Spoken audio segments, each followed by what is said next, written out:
नमस्कार मित्रों, आप सभी लोगों का मेरे YouTube चैनल में एक बार फिर से स्वागत है। आज मैं आप लोगों को वो जानकारी दूंगा जो YouTube में पहली बार कोई देगा, है ना।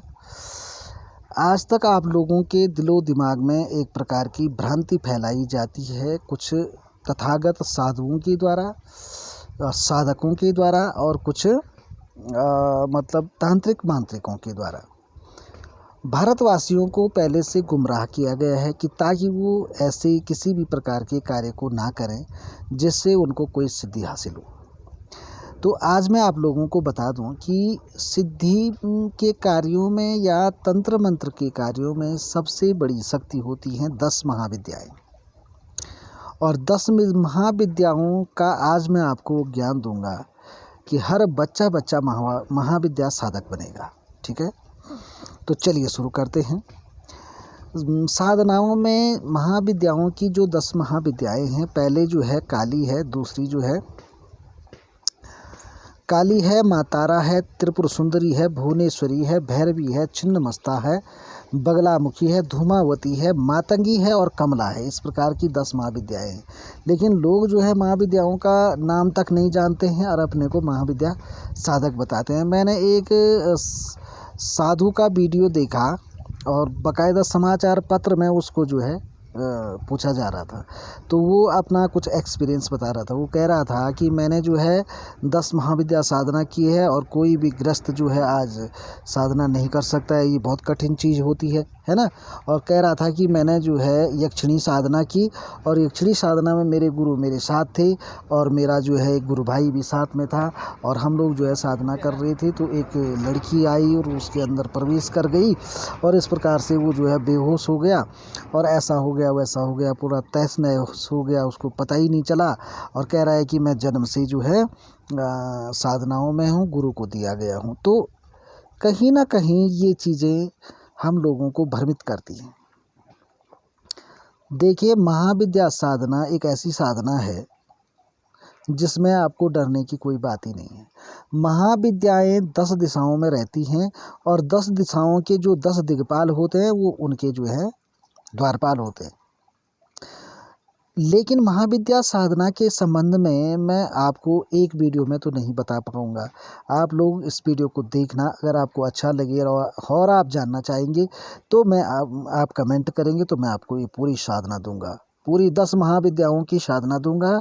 और इसमें निसंदेह कोई शक नहीं है कि मेरे द्वारा, मैं अपने चैनल पे भी लिखता हूँ 10 महाविद्या साधक, तो मैं ऐसे ही नहीं लिखता।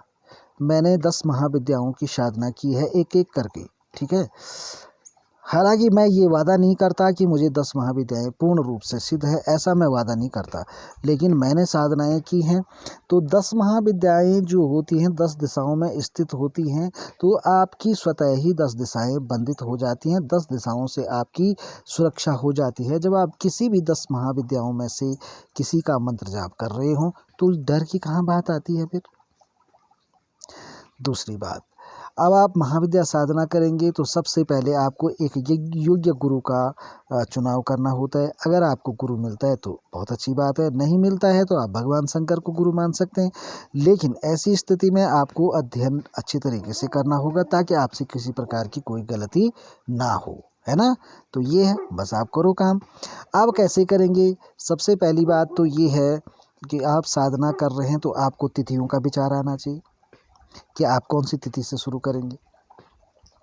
उसके अतिरिक्त आपको ये पता होना चाहिए कि ये कौन से बार से शुरू करेंगे, कौन से मुहूर्त से शुरू करेंगे, कौन दिशाशूल कहाँ रहेगा, है ना। तो ये तमाम चीज़ें हैं, ये देखना पड़ेगा। उसके बाद आप कौन से आसन से करेंगे। तो मैं आपको बता दूं कि महाविद्याएं जो शक्ति हैं, यदि आप उसको मृग चर्म आसन पर भी करते हैं तो चलेगा, और बागंबर आसन पे करते हैं तो चलेगा, कुश के आसन से करते हैं तो भी चलेगा, कंबल के आसन से करते हैं तो भी चलेगा, आप किसी लाल वस्त्र का आसन बिछाते हैं तो भी चलेगा। क्योंकि महाविद्याएं एक ऐसी शक्ति हैं जिनको आप कोई भी सिद्ध पुरुष जो है सिद्ध कर सकता है, उसमें कोई आपत्ति नहीं। बच्चा सिद्ध करता है, मैं गारंटी देता हूँ आपको। बच्चा बच्चा इस साधना को कर सकता है, आपको डरने की आवश्यकता ही नहीं। हाँ, इसमें ये है कि आप कहाँ पर कर रहे हैं। यदि आप शमशान में करना चाहते हैं तो आप शमशान में कर सकते हैं, आप किसी निर्जन वन में करना चाहते हैं तो वहाँ कर सकते हैं, किसी प्राचीन मंदिर में कर रहे हैं तो वहाँ पे कर सकते हैं, या आप अपने घर में कर रहे हैं तो आपको किसी एकांत कमरे का चुनाव करना होगा और उस कमरे में जा कर के आप साधना करेंगे। कोई अन्य व्यक्ति उसमें प्रवेश ना करे, ये भी कुछ बाध्यताएं होंगी। तो ये है। तो इन महाविद्याओं में से काली हो गई, मातंगी हो गई और कमला हो गई, इनकी साधना आप अपने घर पे कर सकते हैं निसंदेह, कोई फ़र्क नहीं पड़ेगा, करिए आप। तो ये है। अब कैसे साधना की जाती है, साधना का विधान तो आप लोगों ने सभी सुना होगा। मंत्र तंत्र जो करते हैं, छोटी छोटी साधनाएं जो आप करते हैं, जो विधान उसमें है वो इसमें भी है। कलश स्थापित, घट स्थापित करना पड़ता है, आसन बिछाना पड़ता है, धूप दीप जलाना पड़ता है, प्रसाद लगाना पड़ता है। ये तमाम चीज़ें हैं जो आपको अनिवार्य तौर करनी पड़ती है। यदि आप कमला साधना कर रहे हैं तो आपको चांदी का कलश चाहिए। यदि आप जो है मातंगी साधना कर रहे हैं तो आपको तांबे का कलश चाहिए। काली साधना कर रहे हैं तो आपको मिट्टी का कलश चाहिए, है ना। तो ये सारी बातें देखो, इसमें मैं आपको मोटा मोटा समझा रहा हूँ, इसमें बारीक तो आप तभी सीख पाएंगे जब आप मेरे सानिध्य में काम करेंगे, और नहीं भी करेंगे तो आप अध्ययन कहीं से कर लीजिए और करें आप, है ना। तो ये भाई कलश का विधान है। अब आप जो है हवन करेंगे तो बात की बात है, पहले आप जाप करेंगे। तो आपको महाविद्या साधना करने से पहले महाविद्या ध्यान मंत्र आना चाहिए, पहले आप ध्यान करेंगे, ठीक है। तो ध्यान करने से पहले आपको कुछ करान्यास करने होते हैं, है ना। उसमें जो है अपनी सुरक्षा होती है। तो करान्यास करने के बाद संकल्प करना पड़ता है। संकल्प करने के बाद आपको काली है जो भी महाविद्या है उसका ध्यान करना पड़ेगा। ध्यान करने के बाद आपको उनकी जो है जो स्तोत्र हैं, स्तोत्र का पाठ करना पड़ेगा। स्तोत्र के पाठ बाद आपको जो है शिव उवाच या भैरव उवाच में से, यानी कि शिव के द्वारा कही गई बात और भैरव के द्वारा कही गई बातों का स्तोत्र पाठ करना पड़ेगा। तो जब आप इन दो स्तोत्रों को कर देते हैं तब आपको अंत में महाविद्या का जो कवच है उसका पाठ करना पड़ता है। तो ये तमाम काफ़ी लंबा प्रोसीजर होता है। उसके बाद आपको जो है जो भी महाविद्या आप कर रहे हैं, यदि कमला कर रहे हैं तो कमला माता का, और यदि मातंगी कर रहे हैं तो मातंगी माता का, भुवनेश्वरी कर रहे हैं तो भुवनेश्वरी, भैरवी कर रहे हैं तो भैरवी का करिए, बगलामुखी का कर रहे हैं तो बगलामुखी का करिए। उनमें कपड़ों और वस्त्रों का भी अलग अलग विधान है। तो जब आप कमला साधना कर रहे हो तो आपको लाल वस्त्र धारण कर सकते हैं, और अगर आप सफ़ेद वस्त्र में भी करते हैं तो उसमें भी विधान है कि आप सफ़ेद से भी जो है कमला सिद्धि कर सकते हैं, श्वेत वस्त्र धारण करके। और मातंगी के लिए आपको लाल वस्त्र या हरे वस्त्रों का चुनाव करना होगा, है ना। हरे कलर की, जो तोते का कलर होता है, ऐसे कलर का आप चुनाव कर सकते हैं और तब जाके आप साधनाएं कर सकते हैं। तो 10 विद्याएं हैं। 10 महाविद्याओं की साधना में भाई अलग अलग कई प्रकार की बातें होती हैं। कौन कौन सी सामग्रियां आपको चाहिए वो सब आपको सीखना पड़ेगा, है ना।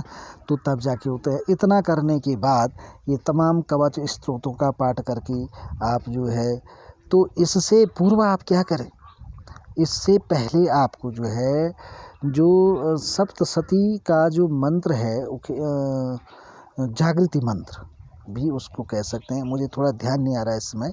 तो उसको वो वाला मंत्र है वो, तो उसमें जो है एक दूसरा मंत्र आता है जिसमें नवाण मंत्र मिश्रित होता है। तो उस मंत्र को भी आप कर सकते हैं। वो सबसे उस देवी सूक्त का सबसे बड़ा मंत्र है ना। तो ओम ऐं ह्रीं क्लीं चामुंडाय विचे, ओम ग्लौं हौं क्लीं जूं स ज्वालाय ज्वालाय ज्वल ज्वल प्रज्वल प्रज्वल, ऐं ह्रीं क्लीं चामुंडाय विचे, ज्वल हं सं लं छं फट स्वाहा, इस प्रकार का मंत्र है। और या तो आप एक माला, ये नहीं आता है, थोड़ा लंबा है, तो आप ओम ऐं ह्रीं क्लीं चामुंडाय विचे नमः स्वाहा करके होम भी कर सकते हैं और इसका जाप भी कर सकते हैं। ओम ऐं ह्रीं क्लीं चामुंडाय विचे नमः, इस मंत्र का आप जाप कर सकते हैं। तो आप उसके बाद जो है देवी के मंत्र का जाप कर सकते हैं, जो भी महाविद्या आप साधना कर रहे हैं। और घी का दीपक जलाएंगे, है ना। और आप मातंगी और काली की साधना कर रहे हैं तो आप सरसों और तिल के तेल का भी दीपक जला सकते हैं। देखिए, ये विधान आपको कोई नहीं बताएगा, आप लोग आपको सब डराएंगे, ठीक है, आपको डरने की आवश्यकता नहीं है। रिंगन मंत्र मेरे यूट्यूब पर दुनिया भर के डाल रखे हैं, आप कोई सा भी उठा कर ले लो और अपना रिंगन बना लो, है ना। और सामग्री, अगर आप कमला महाविद्या सिद्ध कर रहे हैं तो आपको कमल के फूल या गुलाब के फूल आपको अति आवश्यक हैं। और यदि आप जो है मातंगी साधना कर रहे हैं तो उसके लिए आपको सर्वोत्तम रहेगा कि यदि आप जो है उसको बोलते हैं गेंदे का फूल, या फिर आप जो है गुड़हल का फूल भी इस्तेमाल कर सकते हैं। उनको आप जो है माता को समर्पित कीजिए, है ना। तो भाई ये विधान है, मैं कह रहा हूँ ऐसा विधान आपको कोई नहीं देगा। आप लोग डराते हैं महाविद्या साधना करने के लिए। वो साधु की बात सुनी मैंने तो मुझे बड़ा दुख हुआ। मैंने कहा देखो यार, भारत में अक्सर यही हुआ करता है कि अपनी विद्याओं को अपने लोगों को देने के बजाय गुप्त रखा जाता है। फिर कोई अंग्रेज आता है, कोई विदेशी आता है, फिर वो यहाँ से उठा के ले जाता है। वो लोग डॉक्टर बनते हैं, हम लोग उनके जो है पेशेंट बनते हैं। तो क्यों करते हो ऐसा, मेरी समझ में नहीं आता। क्यों छुपाया जाता है लोगों से कि ये नहीं करना है, अब ऐसा हो जाएगा, आपको मार देगा कोई। अरे कोई नहीं मारेगा। देखो भगवान, अब बचने के लिए इंसान भगवान की शरण में जा रहा है और उस भगवान की पूजा पाठ करने में अगर आपको कोई मारता है तो बड़ी दुख की बात है। दूसरी बात सुनिए भाई, देखो दुनिया भर के नेपाली मूल के जितने भी मजदूर होते हैं, कूड़ा बीनने वाले जितने मजदूर होते हैं, वो सारे लोग सारे के सारे शमशान घाटों में डेरा डाल के रहते हैं। उन्हें कभी कुछ हुआ क्या? कभी नहीं होता है। फिर एक साधक को ही क्यों आवश्यकता होती है शमशान सुलाने की, शमशान जगाने की? क्यों आवश्यकता है उसको? क्यों उसको आवश्यकता है सुरक्षा मंत्रों की? तो देखिए ये बात सत्य है, ये ज़रूरी है। क्योंकि जब आप किसी जगह पर जाकर कोई छेड़ाखानी करते हैं, किसी को छेड़ते हैं, तब वो चीज़ें सक्रिय हो जाती हैं। जो समझ लीजिए सांप आपको दिख रहा है, आप अपने रास्ते चल रहे हैं तो कुछ नहीं होगा, आप जैसे ही छेड़ेंगे तो काट देगा। तो आप जब कोई क्रिया करते हैं शमशान में तो आप शमशान को छेड़ देते हो, इसलिए आपको जो है सुरक्षा मंत्रों की आवश्यकता होती है। और आप सीधे जाते हो, सीधे रहते हो तो कोई कुछ नहीं करेगा साधारण आदमी, है ना। तो ये चीज़ है, तो इसमें डरने की कोई बात नहीं है। अपने पास अपना योग्य गुरु होना चाहिए और आप साधना करो।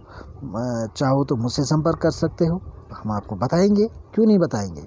हम अपने देशवासियों को नहीं बताएंगे तो किसको बताएंगे? हम अपनी विद्या को आगे बढ़ा कर के इस देश में नहीं फैलाएंगे तो फिर कहाँ फैलाएंगे बताओ।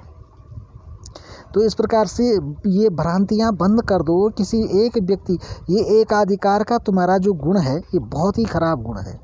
ये एकाधिकार की मैं ही रहूं सन्यासी, मैं ही रहूं असली तांत्रिक, मैं ही रहूं असली पंडित और कोई कुछ न बने। क्यों है तुम्हारे अंदर ये बात?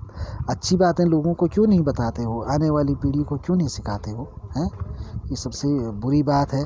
तो मैं आपको दूंगा, हर मंत्र दूंगा, हर उपचार दूंगा, हर व्यवस्था दूंगा, लेकिन किसको सुनाएं? है कोई? तो है तो करो मेरे चैनल को सब्सक्राइब और बढ़ो, प्रश्न करो मुझसे, मैं आपको सिखाऊंगा। मैं ये भी नहीं करता, ये दावा मैं कदापि नहीं करता कि मैं पारंगत हूँ, मुझे बहुत कुछ आता है। मुझे कुछ नहीं आता है, लेकिन मेरे अंदर जो ज्ञान है, मैंने जो समझा है जीवन को, वो मैं आपको बता रहा हूँ। मैं जब 8 साल का था तब से मैं पूजा पाठ में हूँ, आप किसी से भी पूछ लीजिए। और बचपन से आज मेरा बुढ़ापा आ ही गया है, समझ लीजिए 45 साल की मेरी अवस्था हो गई है और मैं इस सिद्धि साधनाओं में हूँ। मैंने बहुत सारे चमत्कार देखे हैं, मैंने बहुत सारे देवी देवताओं के, ये खैर ये चीज़ें बतानी नहीं चाहिए, लेकिन हमने प्रत्यक्ष दर्शन किए हैं। लेकिन एक बात बता दूँ, देवता ऐसे ही दरवाजे खोल के कोई देवता नहीं आता है, या किसी तुम्हारे सामने कोई, आप चाहे भूत शमशान सिद्धि कर रहे हो, वहाँ पर भी ऐसे तुम्हारे सामने कोई भूत प्रेत नहीं आएगा। ये याद रखो मेरी बात। क्योंकि जब आपको किसी भी शक्ति के दर्शन होते हैं उस समय आप जो है सुषुप्ता अवस्था में चले जाते हो। आपका दिमाग, आपका शरीर डेड हो जाता है, आपकी जो अंतरात्मा होती है वो जागृत होती है, आपकी आंखें उस समय जागृत होती हैं।